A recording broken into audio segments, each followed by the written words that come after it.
ইন্দ্ৰ হয় স্বৰ্গৰ ৩৩ কোটি দেবতাৰ অধিপতি মই ইন্দ্ৰ। কিন্তু কিন্তু দেবগণ ব্ৰহ্মাৰ মুখৰ পৰা জানিব পাৰিছো কাশ্যপৰ গৌৰৱ হৈ মাতৃ দেৱীয়ে জন্ম দিছে দুয়ো ভয়ংকৰ দৈত্য। নাম দিছে হিৰণ্য আৰু হিৰণ্য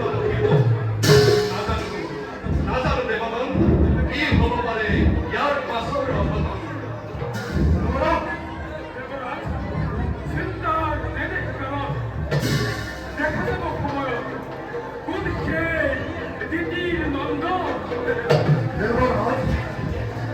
দেবতাৰ সব গৌৰব গৌৰবান্বিত হয়ে ৰবি পুৰী বৈশাখে দৈত্যদান আৰু দৈত্য মাতৃ দিদি আজি উদ্মান্দিনী। সেহেতু দৈত্যৰ শুক্ৰাচাৰ্যৰ পাতে গৈ পইচা খৰচ